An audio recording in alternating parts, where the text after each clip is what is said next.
Bismillahirrahmanirrahim. Assalamualaikum warahmatullahi wabarakatuh. Innal hamdalillah nahmaduhu wa nasta'inuhu wa nastaghfiruh wa na'udzu billahi min shururi anfusina wa min sayyiati a'malina. Man yahdihillah fala mudilla lahu wa may yudlil fala hadiya lahu. Wa asyhadu an la ilaha illallah wahdahu la syarika lah wa asyhadu anna Muhammadan abduhu wa rasuluh sallallahu alaihi wa ala alihi wa sahbihi wa sallama tasliman katsira, amma ba'd. Qala Allah ta'ala fi kitabihil karim, ya ayyuhalladzina amanu taqullaha haqqa tuqatih wa la tamutunna illa wa antum muslimun. وقال جل جلاله يا أيها الناس اتقوا ربكم الذي خلقكم من نفس واحدة وخلق منها زوجها وبث منهما رجالا كثيرا ونساء واتقوا الله الذي تساءلون به والأرحام إن الله كان عليكم رقيبا. وقال جل في علاه يا أيها الذين آمنوا اتقوا الله وقولوا قولا سديدا يصلح لكم أعمالكم ويغفر لكم ذنوبكم ومن يطع الله ورسوله فقد فاز فوزا عظيما. أما بعد، فإن أصدق الحديث كتاب الله وخير الهدى هدى نبينا محمد صلى الله عليه وعلى آله وسلم وشر الأمور محدثاتها فإن كل محدثة بدعة وكل بدعة ضلالة وكل ضلالة في النار. أعاذني الله وإياكم منها. Para hadirin, ikhwani wa akhwati fid din, a'azzani Allah wa iyyakum. Pertama-tama, tiada kata yang lebih pantas bagi seorang hamba untuk membasahi lisannya dengan kata tersebut dibandingkan ucapan tahmid, puja dan puji syukur, sanjungan kepada Allah tabaraka wa ta'ala fi jami'il ahwal, di semua kondisi, fi halatis sarra'i wad dharra', baik dalam kondisi kelapangan maupun kesempitan, begitu pula fi halatin ni'mah wasyiddah wal musibah, begitu pula dalam kondisi nikmat yang melimpah, sedih, susah, musibah.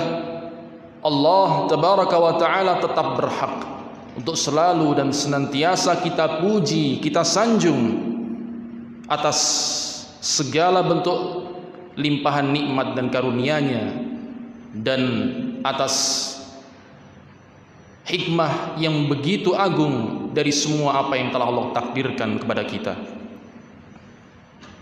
Para hadirin, ikhwani wa akhwati fid din, a'azzani Allah wa iyyakum. Tak lupa pula kami sampaikan jazakumullahu khairan kepada pihak takmir dari Masjid Mujahidin yang telah berperan dalam terselenggaranya kajian di malam hari ini. Semoga Allah subhanahu wa ta'ala memberikan ganjaran pahala kepada semua yang ikut serta di dalam terselenggaranya kajian di malam hari ini, dan kepada semua hadirin, semoga Allah mencatat semua upaya dan usaha kita sejak kita keluar dari rumah, langkah kaki yang kita langkahkan hingga ke tempat ini Allah catat sebagai amalan soleh yang memberatkan timbangan kita kelak di yaumil qiyamah. Ikhwani wa akhwati fid din, rahimani wa rahimakumullah. Di kesempatan yang berbahagia ini, bainal maghrib wal isya, di antara waktu maghrib dan isya, kita akan memanfaatkan waktu dan kesempatan yang ada ini dalam rangka untuk at-tadarus, mudarasah, untuk mempelajari ilmu agama Allah Jalla fi'ula. Semoga dengan duduknya kita di majelis malam hari ini fi baitin min buyutillah, di salah satu rumah dari rumah Allah yang mulia ini, menjadi sebab nuzulus sakinah alaina, menjadi sebab turunnya as-sakinah kepada kita, dan menjadi sebab ghasyiyat wa ghasyiyathumur rahmah, menjadi sebab Allah melingkupi kita semua para hadirin di masjid yang mulia ini dengan rahmatnya. Wa haffathumul malaikah, menjadi sebab para malaikat Allah menaungi kita, dan wa dzakarahumullahu fiman indah, menjadi sebab Allah memuji dan menyanjung kita di hadapan para penduduk langit. Itu 4 keutamaan ketika hamba-hamba Allah berkumpul di salah satu rumah Allah dalam rangka mempelajari agama Allah. Ikhwani wa akhwati fid din, rahimani wa rahimakumullahu jami'an. Sebagaimana tema yang telah diumumkan, kajian di malam hari ini kita akan mengangkat tema tentang untuk apa kita diciptakan. Sebuah pertanyaan yang sering terbetik di benak setiap hamba.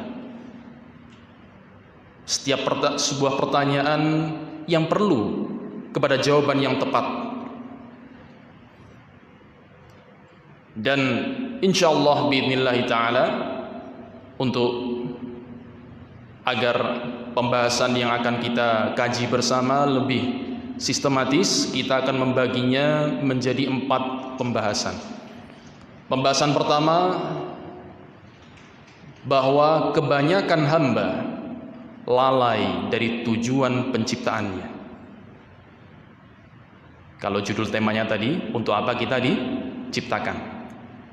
Pembahasan pertama yang akan kita angkat adalah realita dan fakta yang terjadi, yaitu bahwasanya kebanyakan hamba lalai dari tujuan penciptaannya, yang mana kondisi yang demikian itu disebutkan di dalam Al-Quran. Allah menegur di banyak ayat untuk mengingatkan para hamba agar tidak lalai dari tujuan penciptaannya. Itu pembahasan pertama biidznillah. Al-mabhath ats-tsani, pembahasan yang kedua yang akan kita angkat adalah apa sebenarnya tujuan kita diciptakan. Kemudian pembahasan yang ketiga adalah makna ibadah, makna dari ibadah. Dan yang terakhir, al-mabhath ar-rabi' adalah menata keseimbangan antara dunia dan akhirat. Insyaallah 4 mabahis ini, 4 pembahasan ini kita akan kaji bersama, kita akan bahas bersama bi'aunillah, dengan mengharap pertolongan dan taufik dari Allah Jalla fi'ulah. Kita akan mulai dengan pembahasan yang pertama. Mudah-mudahan waktunya cukup. Kalau qadarullah tidak cukup, insyaallah mungkin kita akan ringkas atau mungkin kita akan lanjutkan di kesempatan yang lain. Ikhwani wa akhwati fid din, rahimani wa rahimakumullah. Perlu untuk kita ketahui bersama bahwasanya Allah Rabbuna, Rabbul Alamin, Rabb sekalian makhluk, Rabb pencipta alam semesta ini adalah zat yang ahad, zat yang maha esa, maha tunggal. Allah tidak butuh kepada siapapun dari kalangan makhluknya. Ini prinsip pertama yang harus kita tanamkan dalam sanubari kita. Allah Al-Ahad, Allah zat yang maha tunggal, tidak butuh kepada siapapun dari kalangan makhluknya. Di sebuah hadis yang sahih, Rasulullah sallallahu alaihi wa ala alihi wasallam di dalam Sahih Al-Bukhari, beliau Al-Imam Al-Bukhari rahimahullah meriwayatkan di dalam sahihnya sebuah hadis bahwasanya Rasulullah sallallahu alaihi wasallam bersabda, "Kana Allah wa lam yakun syai'un ghairuh." Allah dahulu, Sebelum menciptakan semua makhluknya, Allah telah ada. Zat-Nya Maha Tunggal. Walam yakun syai'un ghairuh, dan tidak ada apapun, siapapun selain Allah Subhanahu wa taala. Ini adalah sebuah kondisi yang diberitakan oleh Rasulullah SAW sebelum Allah menciptakan semua makhluk yang ada sekarang ini. Kana Allahu walam yakun syai'un ghairuh. Dahulu Allah telah ada, yang ketika itu tidak ada apapun dan siapapun selain Dia. Wa kana 'arshuhu 'alal ma', dan arsy Allah berada di atas air. Ini berarti di antara dalil yang menunjukkan bahwasanya di antara makhluk yang paling pertama yang Allah ciptakan adalah arsy, dan kemudian air, al-ma'. Wa kana 'arshuhu 'alal ma', dan arsy Allah berada di atas air. Wa kataba fi dzikri kulla syai', dan Allah mencatat takdir segala sesuatu di dalam Al-Lauhul Mahfuz.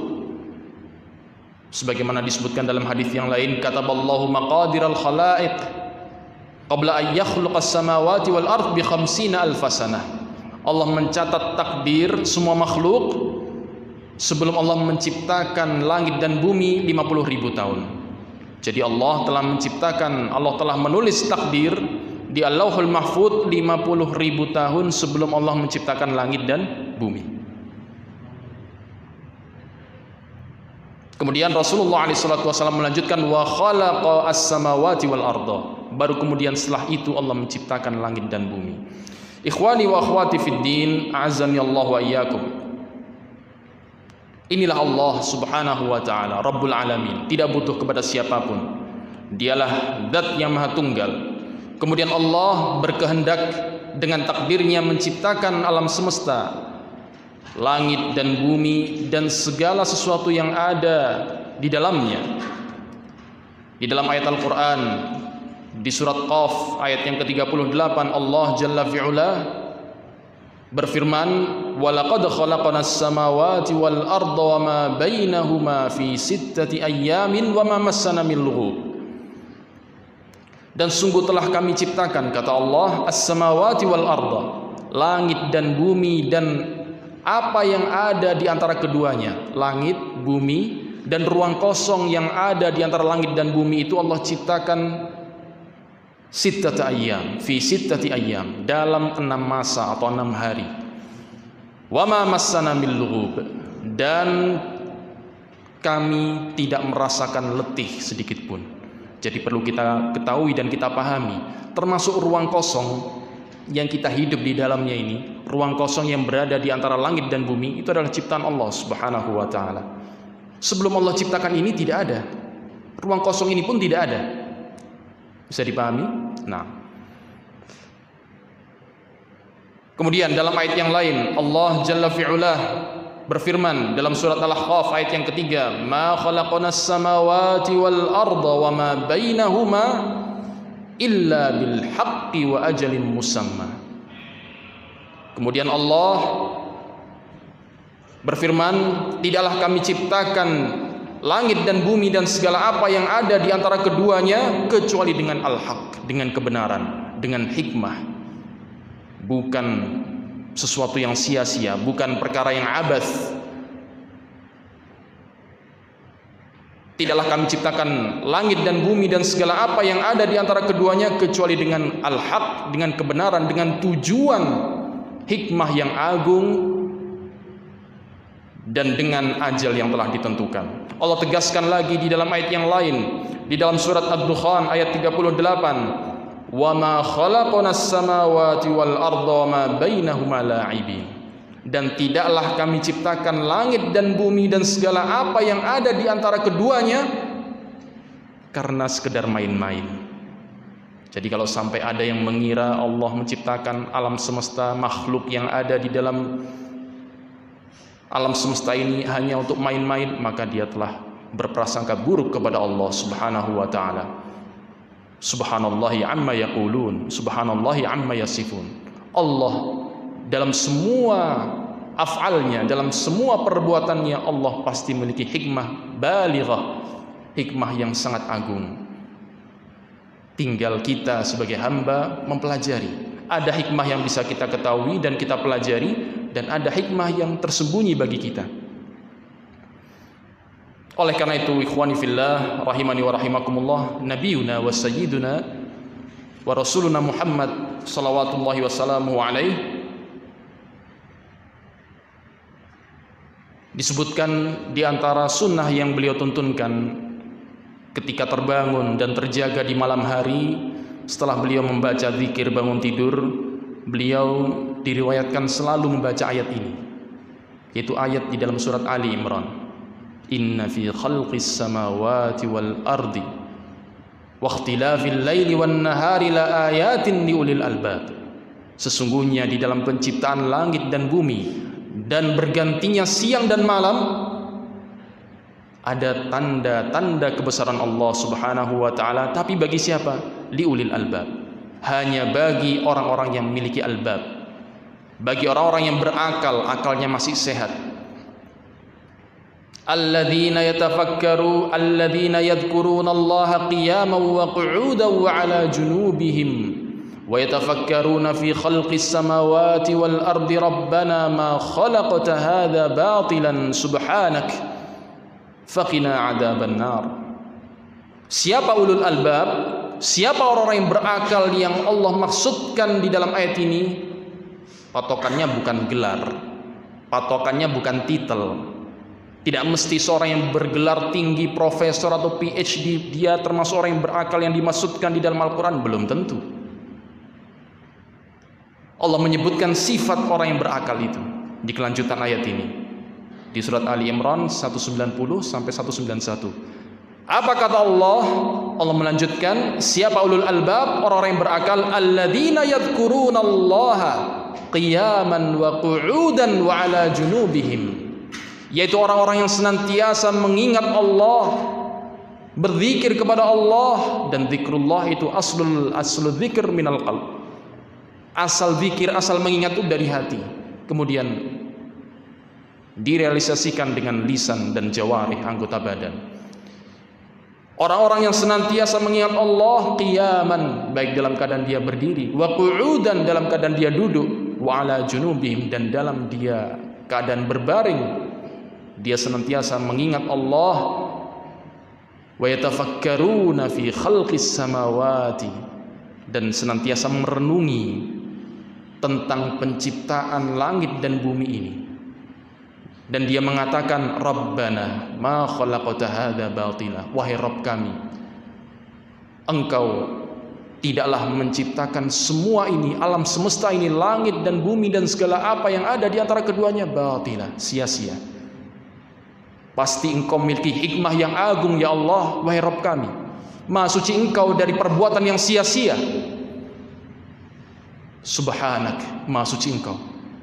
Faqina 'adzaban nar, maka jauhkanlah kami, jagalah kami dari adab api neraka. Ikhwani wa akhwati fid din, azani Allah wa iyyakum. Ini diantara dalil-dalil yang menunjukkan bahwasanya kita disyariatkan untuk kalbu kita jangan sampai lalai dari zikrullah. Maukah kita menjadi orang yang tergolong dalam ulul albab, orang yang berakal? Maka syaratnya ini, ingatlah Allah di semua kondisi. 3 kondisi yang Allah sebutkan, qiyaman wa qu'udan wa 'ala junubihim, berdiri, duduk, berbaring. Ada enggak manusia yang dalam hidupnya keluar dari kondisi itu? Jawabannya enggak ada. Kalau dia enggak berdiri, ya pasti duduk. Kalau enggak duduk, berbaring. Pasti ada dalam salah satu dari 3 kondisi. Artinya apa? Berzikir di setiap waktu, setiap kondisinya. Dan kemudian apa? At-tafakkur, merenungi ciptaan Allah Subhanahu wa taala. Langit, bumi, alam semesta, termasuk dirinya. Untuk apa saya diciptakan? Harus dia pikirkan, harus dia renungi. Ikhwani wa akhwati fillah, rahimani wa rahimakumullah. Maka dari sini kita akan masuk ke pembahasan yang pertama. Itu baru muqaddimah. Pembahasan yang pertama adalah ternyata Kebanyakan manusia lalai dari tujuan untuk apa dia diciptakan. Kebanyakan manusia lalai dari zikrullah. Kebanyakan manusia tidak merenungi untuk apa dia tercipta di muka bumi ini. Di antara dalil yang menunjukkan hal itu adalah apa yang Allah sebutkan di dalam suatu surat yang insya Allah kita semua sudah menghafal. Surat At-Takatsur. Allah Jalla Jalaluhu berfirman, Bismillahirrahmanirrahim, Alhaakumut takatsur. Telah melalaikan kalian at-takatsur, sikap bermegah-megahan, sikap memperbanyak diri dengan harta, pangkat, kedudukan, jabatan, pengikut dan lain sebagainya dari perkara duniawi. Untuk lebih kita memahami makna dari ayat yang Allah sebutkan di dalam surat At-Takatsur ini, kita akan baca tafsir Al-Quran. Yang pertama dari tafsir Ibnu Jarir atau tafsir Barakallahu fikum Al-Qurtubi. Kita runut dari penulis yang paling qadim, yang paling lama masa hidupnya. Al-Imam Al-Qurtubi rahimahullah di dalam tafsirnya ketika menafsirkan ayat ini, Alhaakumut takatsur, qala rahimahullah qauluhu ta'ala alhaakumut takatsur, alhaakum ay syaghalakum. Telah melalaikan kalian artinya adalah telah menyibukkan kalian. Ay syaghalakum al-mubahah bi kathratil mal wal 'adad an ta'atillah hatta mittum wa dufintum fil maqabir. Allah di dalam ayat ini mengingatkan para hambanya, alhaakumut takatsur ay syaghalakum, sungguh telah melalaikan kalian, menyibukkan kalian berbanyak-banyak harta dan pengikut, melalaikan kalian dari ketaatan kepada Allah Subhanahu wa taala, hatta mittum, sampai kalian mati dan dikuburkan di pekuburan. Kemudian Al-Imam Ibnu Katsir rahimahullahu taala di dalam tafsirnya menyatakan tentang tafsir ayat ini, yaqulu ta'ala alhaakumut takatsur ay syaghalakum hubbud dunya wa na'imuha wa zahratuha an talabil akhirah wa ibtighaiha.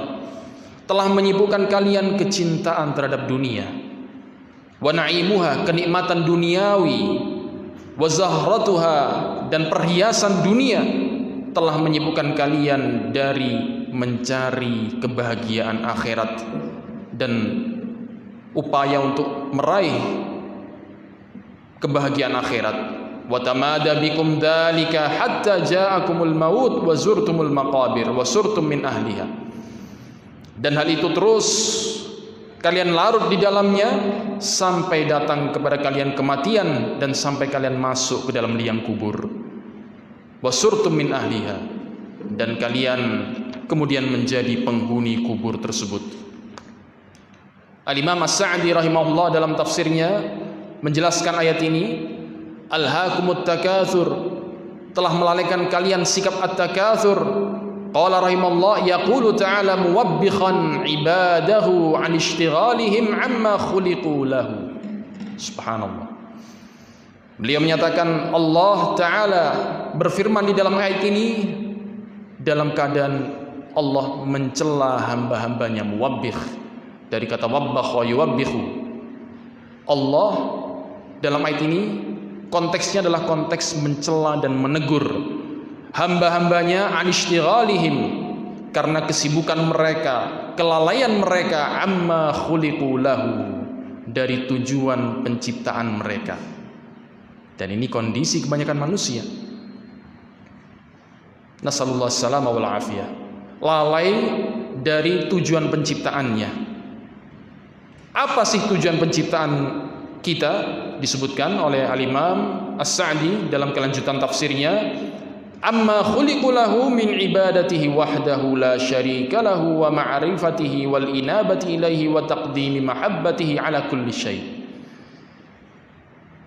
Allah mencela dan menegur para hambanya karena mereka sibuk dari tujuan penciptaan mereka, yaitu untuk ibadah, beribadah kepada Allah satu-satunya yang tidak ada sekutu baginya, dan juga di antara tujuan kita diciptakan, hamba-hamba Allah diciptakan, di antara tujuannya adalah untuk mengenal Allah, untuk memiliki ma'rifat di dalam qalbunya tentang Allah Subhanahu wa taala. Dan ma'rifatullah, pengetahuan tentang Allah, tidak bisa diraih kecuali dengan thalabul ilmi, kecuali dengan belajar ilmu agama Allah Subhanahu wa taala. Rasulullah SAW dalam hadis yang sahih menyatakan, innamal ilmu bitta'allum, ilmu itu hanya bisa diraih dengan belajar. Barakallahu fikum. Oleh karena itu di dalam ayat Allah merintahkan untuk kita berilmu terlebih dahulu sebelum kita berucap dan beramal. Fa'lam annahu la ilaha illallah wastaghfir li dzambik. Berilmulah bahwasanya la ilaha illallah, tiada ilah yang berhak diibadahi melainkan Allah, wastaghfir li dzambik, baru kemudian perintah untuk istighfar. Ikhwani wa akhwati fillah, rahimani wa rahimakumullah. Al-Imam As-Sa'di melanjutkan, di antara tujuan penciptaan hamba-hamba Allah adalah wal inabati ilaih, melakukan inabah.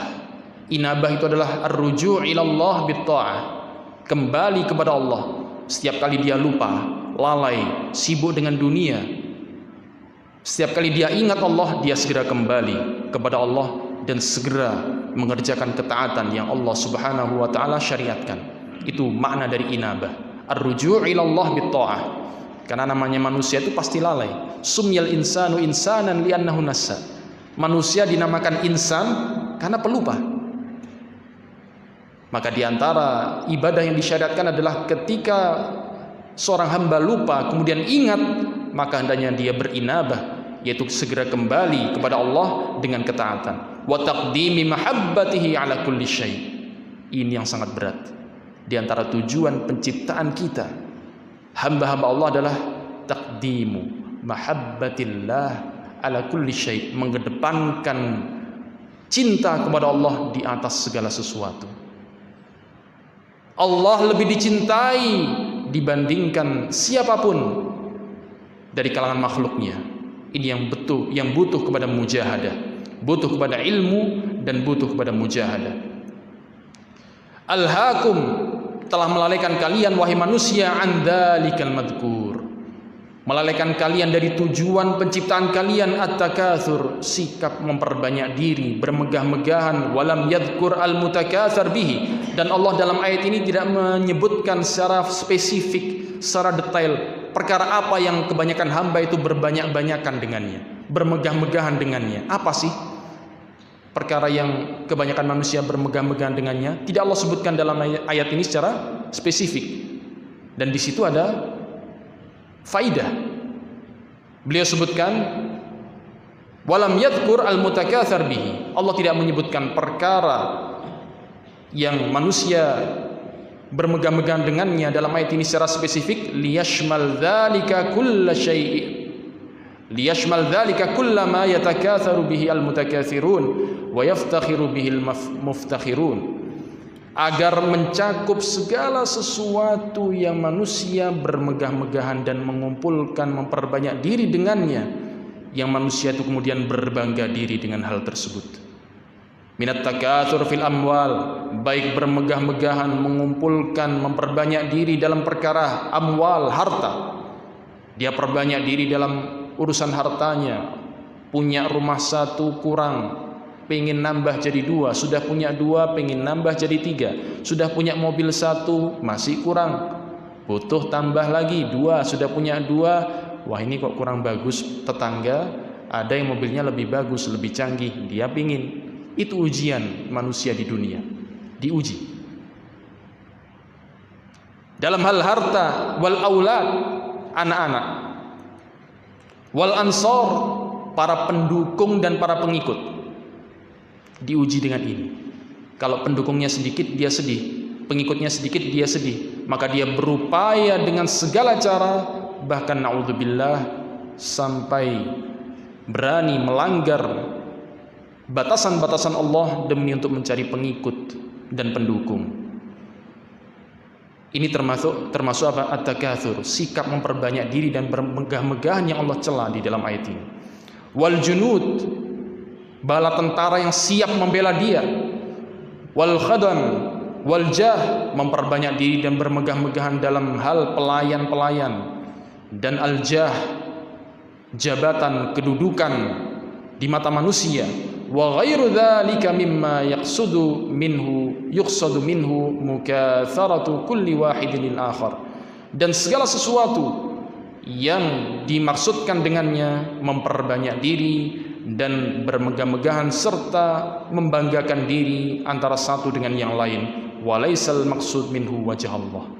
Dan hal itu dilakukan bukan dengan maksud untuk mencari ridha dan wajah Allah Subhanahu wa ta'ala.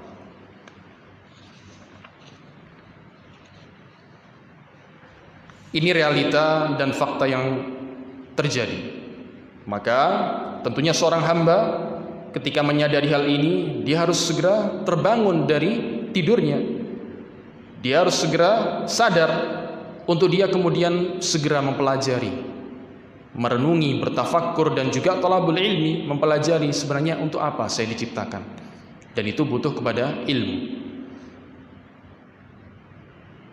Allah di dalam banyak ayat menjelaskan tentang hikmah dari penciptaan al-jin wal ins, penciptaan jin dan manusia, terkhusus para mukallafin. Tentunya setiap makhluk Allah memiliki hikmah di balik penciptaannya. Tapi yang kita bahas secara khusus di malam hari ini sesuai dengan tema yang diangkat adalah hikmah di balik penciptaan manusia, dan masuk ke dalam bangsa manusia adalah bangsa jin, karena dua bangsa itulah yang termasuk as-saqalan, dua bangsa yang mukallafun, yang diberikan beban syariat. Di sini kita akan sebutkan setidaknya ada tentunya banyak dalil-dalil yang menunjukkan tentang hikmah penciptaan manusia. Tapi di sini insyaallah kita akan sebutkan beberapa, terangkum insyaallah sekitar 5 atau 6 kalau waktunya cukup. Yang pertama adalah, jadi ini kita masuk pembahasan yang kedua tentang apa sebenarnya tujuan kita diciptakan. Dalil yang menunjukkan hal itu yang pertama adalah ayat di dalam surat Adz-Dzariyat. Di dalam surat apa? Adz-Dzariyat. Ayat yang ke-58 atau 56 lebih tepatnya, sampai 58. Yang mana ayat yang intinya berada di dalam ayat yang ke-56. Allah Subhanahu wa taala menyatakan, "Wa ma khalaqatul jinna wal insa illa liya'budun." Tidaklah aku ciptakan jin dan manusia kecuali untuk beribadah kepadaku. Ini perkara yang sudah sangat jelas, nas, ayat yang merupakan nas yang di sini Allah menjelaskan tentang hikmah di balik penciptaan jin dan manusia. Allah menyatakan dengan tegas wama, di situ ada ma an-nafiyah, wawu ataf, huruf ma di situ ma an-nafiyah, kemudian diikuti dengan fiil khalaqana, wama khalaqanal jinna wal insa, atau wama khalaqatul, fiilnya dengan domir mutakallim, wama khalaqatul jinna wal insa illa liya'budun, dan tidaklah aku ciptakan jin dan manusia illa liya'budun. Jadi awal ayat diawali dengan penafian, tidaklah aku ciptakan jin dan manusia, kemudian diikuti dengan illa liya'budun. Illa di situ adalah adatul hasr atau adatul istifna, pengecualian yang menunjukkan makna pembatasan.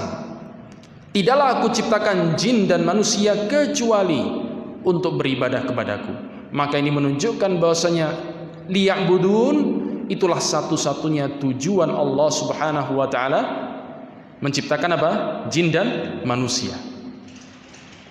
Ma uridu minhum min rizqin wa ma uridu ayyut'imun. Tidaklah aku menginginkan dari mereka rizki. Allah tidak butuh rizki dari kita.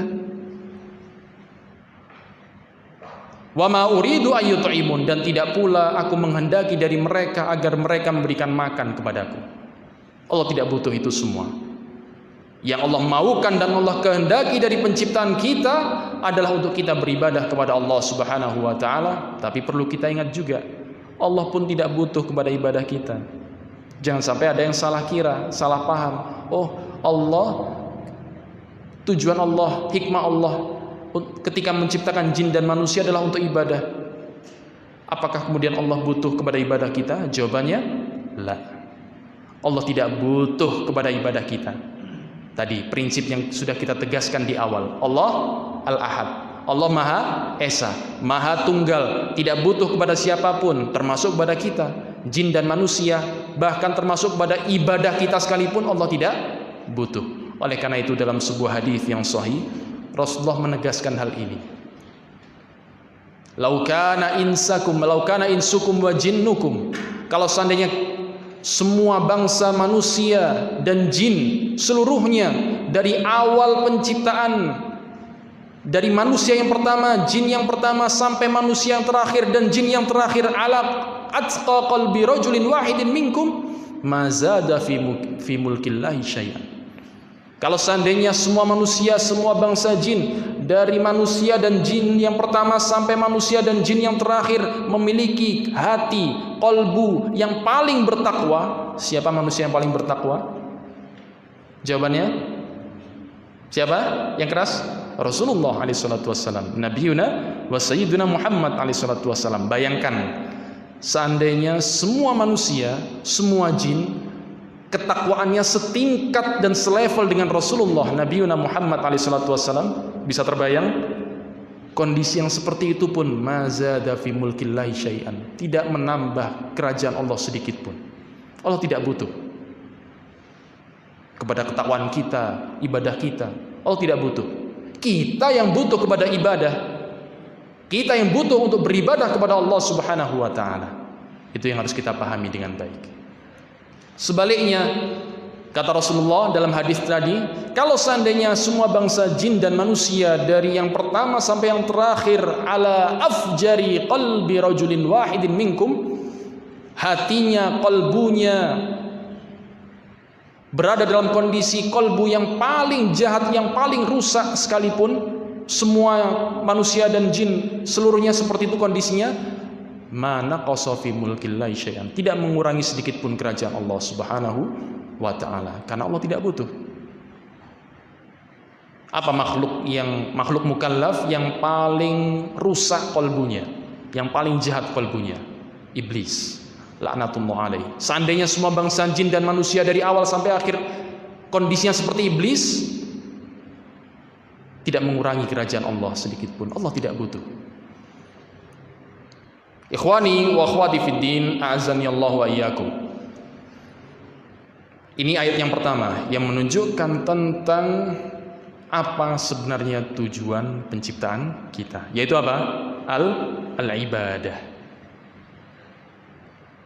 Dan sebagian ulama ahlu tafsir ketika menafsirkan liya'budun ay liyuwahhidun, yaitu beribadah kepada Allah dengan tauhid, yaitu mentauhidkan Allah dalam ibadah, beribadah kepada Allah satu-satunya, tidak menyerahkan ibadah kepada selain Allah Subhanahu wa taala.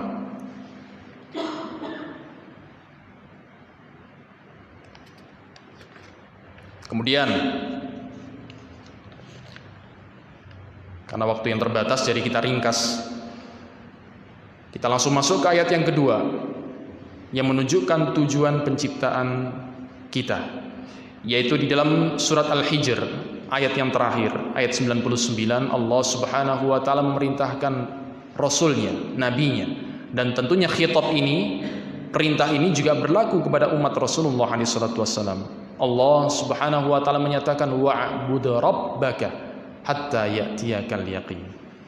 Beribadahlah kepada Allah, kepada Rabbmu wahai Nabi. Dan perintah ini pun mengenai semua umat Rasulullah, hatta ya'tiyakal yaqin, sampai datang kepadamu al-yaqin. Apa itu makna dari al-yaqin? Dijelaskan oleh para ulama ahli tafsir. Di antaranya yang pertama adalah Al-Imam At-Tabari, Muhammad bin Ja'far At-Tabari, Abu Jarir, Ibnu Jarir At-Tabari, Abu Ja'far Muhammad bin Jarir At-Tabari rahimahullah yang hidup di abad sekitar abad ke-3 Hijriah.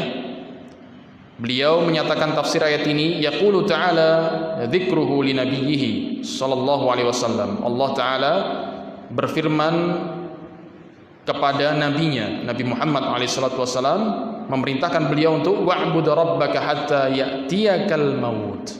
Beribadahlah kepada Rabbmu sampai datang kepadamu al-maut, kematian. Jadi penafsiran yang tepat, yang benar dari al-yaqin yang Allah sebutkan dalam ayat ini adalah apa? Al-maut, kematian. Beribadahlah kepada Rabbmu sampai datang kepadamu keyakinan, yaitu kematian. Penafsiran yang serupa dijelaskan dan disebutkan oleh para ulama ahli tafsir yang lain. Semisal Al-Imam At-Tabari dalam tafsirnya, Al-Imam At-Tabari masa hidupnya sekitar tahun 700 Hijriah atau abad ke-7 Hijriah. Beliau wafat di tahun 671 Hijriah. Beliau menjelaskan wal murad atau fihi mas'alatun wahidah. Di dalam ayat ini, wa'bud rabbaka hatta ya'tiyakal yaqin, beribadalah kepada Rabbmu sampai datang kepadamu al-yaqin, kematian. Beliau menjelaskan fihi mas'alatun wahidah, di dalamnya ada satu permasalahan yang penting, wa huwa annal yaqin al-maut. Bahwasanya makna al-yaqin, keyakinan dalam ayat ini adalah al-maut, kematian. Kemudian juga tafsir yang serupa disebutkan oleh Al-Imam Ibnu Katsir rahimahullah di dalam kitab tafsirnya. Beliau menyatakan ketika menjelaskan ayat ini, wa'bud rabbaka hatta ya'tiyakal yaqin, qala Al-Bukhari, berkata Imam Al-Bukhari, qala Salim, berkata Salim, yaitu putra dari Abdullah bin Umar ibn Khattab radhiyallahu anhuma, menafsirkan tentang al-yaqin ay al-maut, kematian. Kemudian ada penjelasan penting dari Al-Imam Ibnu Katsir tentang tafsir ayat ini. Insyaallah kita akan baca setelah adzan Isya. Tafadhal al-muadzin falyuadzin.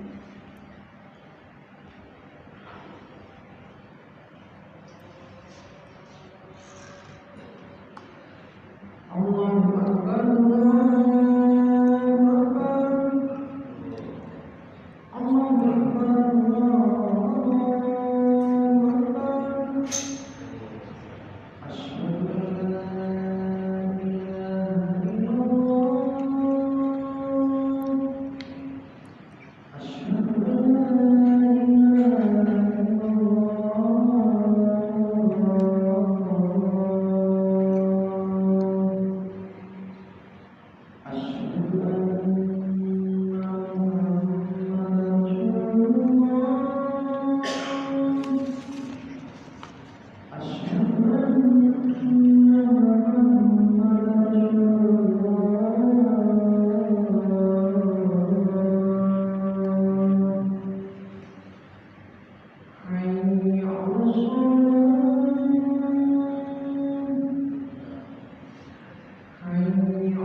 Kita lanjutkan.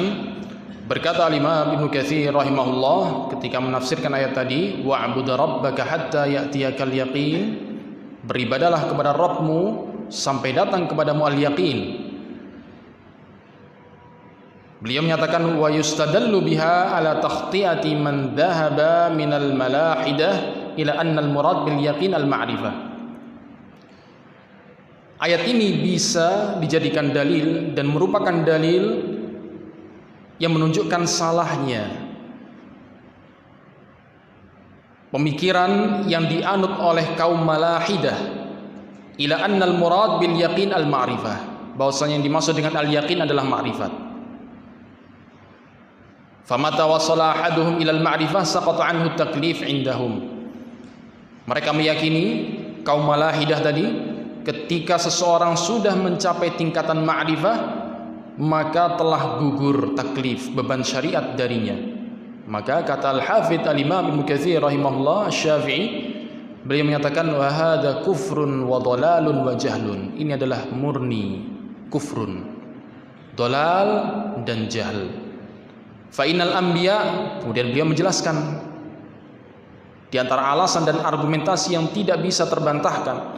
Fa innal anbiya, karena seluruh para nabi, kanu hum wa ashabuhum a'laman nasi billah wa arafahum bihuquqihi wa sifatihi wa ma yastahiqqu min at-ta'dhim wa kanu ma'a hadha a'bad wa aktsaran nas ibadatan wa muwadhabatan ala fi'lil khairat ila hinil wafah. Karena sesungguhnya para nabi sejak Nabi Adam sampai nabi yang terakhir Nabiuna wa Sayyiduna Muhammad alaihi salatu wassalam, dan begitu pula para sahabat mereka, para sahabat nabi itu, mereka adalah orang yang paling tahu tentang Allah. Mereka adalah orang yang paling memiliki ma'rifat tentang Allah Subhanahu wa taala. Mereka adalah orang yang paling paham tentang hak-hak Allah, sifat-sifat Allah, dan pengagungan yang paling pantas untuk ditujukan dan diberikan kepada Allah Subhanahu wa taala. Ringkasnya adalah para nabi dan para sahabatnya. Mereka adalah orang-orang yang tingkatan ma'rifatnya paling tinggi, jauh dibandingkan kita. Tapi bersamaan dengan itu, mereka ternyata adalah manusia-manusia yang paling kuat ibadahnya, paling rajin, paling giat ibadahnya, dan itu mereka lakukan sampai mereka wafat. Wa innamal murad bil yaqin huna al maut kama qaddamna. Jadi keliru orang yang menafsirkan atau memahami makna al yakin di sini sebagai ma'rifat. Karena yang benar al yakin di sini adalah al maut, kematian. Dan masih ada banyak dalil-dalil yang lain yang menunjukkan hal itu, tapi karena keterbatasan waktu tidak bisa kita uraikan di sini. Kemudian dalil yang lain yang menunjukkan tentang tujuan penciptaan kita diantaranya adalah di dalam surat Al-An'am ayat 162. Allah Subhanahu wa taala memerintahkan kepada nabinya, dan sekali lagi semua perintah yang ditujukan kepada Rasulullah itu juga berlaku bagi umatnya kecuali ada dalil yang memperkecualikan. Allah Subhanahu wa taala menyatakan qul inna salati wa nusuki wa mahyaya wa mamati lillahi rabbil alamin. Katakanlah wahai Nabi, sesungguhnya salatku, nusukku, sembelihanku, hidupku dan matiku semua adalah lillahi rabbil alamin, untuk Allah rabbul alamin, untuk Allah Subhanahu wa taala rabbul alamin. Dijelaskan oleh Al-Imam Al-Qurtubi di dalam tafsirnya rahimahullahu taala ketika menafsirkan ayat ini, katakanlah sesungguhnya salatku dan nusukku, itu lafadz salat, lafadz nusuk, wa mahyaya. Apa makna mahyaya di dalam ayat ini? Ai ma a'maluhu fi hayati, segala sesuatu yang aku kerjakan, yang aku perbuat di dalam hidupku, lillahi rabbil alamin, untuk Allah rabbul alamin. Itulah hakikat dari ibadah, mengerjakan amalan ditujukan untuk meraih ridha Allah Subhanahu wa taala dan sesuai dengan syariat Allah jalla fi'ula. Wa mamati, dan juga matiku, ai ma usi bihi ba'da mamati. Maknanya adalah, di antara tafsirnya adalah, dan apa yang aku wasiatkan setelah wafatku. Lillahi rabbil alamin, ai ufriduhu bitaqarrub biha ilaih. Aku mengesahkan Allah, aku menunggalkan Allah dengan bertaqarrub, mendekatkan diri kepada Allah dalam empat hal yang telah disebutkan tadi kepada Allah Subhanahu wa taala, yaitu menjadikan sholatnya, sembelihannya, hidupnya dan matinya dia tujukan hanya untuk taqarrub, mendekatkan diri kepada Allah Subhanahu wa taala. Kemudian dalil yang berikutnya yang menunjukkan tentang atau menjelaskan tentang tujuan penciptaan manusia adalah inna ja'alna ma 'alal ardi zinatan laha, dalam surat Al-Kahf.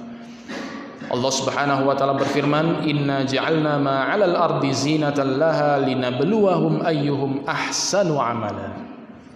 Sesungguhnya kami menciptakan segala sesuatu yang ada di muka bumi ini zinatan laha, sebagai perhiasan baginya. Tujuannya apa? Kenapa Allah menciptakan bumi dengan segala isinya dan perhiasannya? Kata Allah, linabluwahum, untuk menguji mereka, ayyuhum ahsanu amala, siapa di antara mereka yang paling baik amalannya. Apa makna paling baik amalannya? Dijelaskan oleh As-Sa'di, Al-Imam As-Sa'di rahimahullah, ahsanu amala ay akhlasuhu wa aswabuhu, yang amalannya paling ikhlas,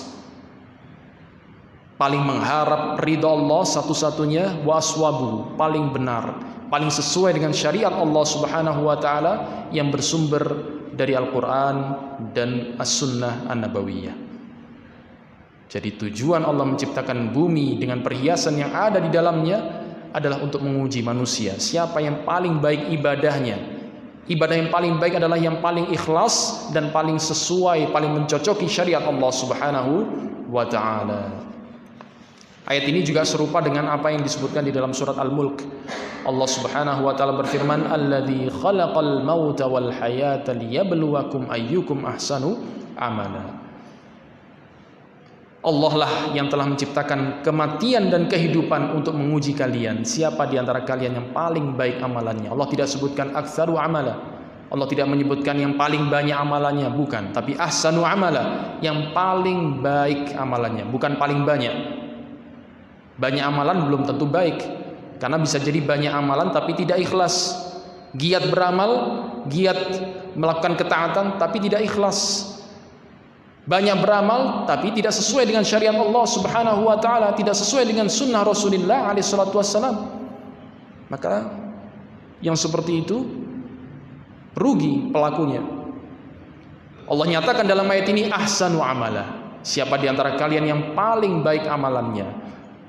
Maknanya adalah akhlasuhu wa aswabuhu, yang paling ikhlas dan paling sesuai dengan syariat Allah Subhanahu wa taala. Dan terakhir kita tutup kajian di malam hari ini dengan dalil yang keenam yang menunjukkan tujuan penciptaan manusia adalah surat Al-Asr. Surat yang ringkas yang insyaallah kita semuanya sudah menghafal. Allah Subhanahu wa taala berfirman, bismillahirrahmanirrahim, wal asr, demi masa, innal insana lafi khusr. Allah pertama kali menyebutkan al-qasam, sumpah. Allah bersumpah dengan waktu. Waktu yaitu sesuatu yang semua makhluk hidup di dalamnya. Demi masa, demi waktu, innal insana lafi khusr. Sesungguhnya semua manusia dalam kerugian. Rugi kenapa? Jawabannya karena tidak menjalankan tujuan penciptaannya, lalai dari tujuan penciptaannya. Oleh karena itu Allah kemudian memperkecualikan hamba-hambanya yang terbebas dan selamat dari kerugian. Siapa mereka? Illal ladzina amanu, kecuali orang-orang yang beriman. Wa amilus salihat, dan kemudian setelah dia beriman, dia beramal soleh. Itulah hakikat ibadah. Setelah dia soleh dalam dirinya sendiri, tidak cukup sampai di situ. Dia berusaha untuk memperbaiki orang lain. Ad-da'wah ilallah, mengajak manusia kepada kebaikan, mencegah dari kemungkaran. Itulah dakwah ilallah.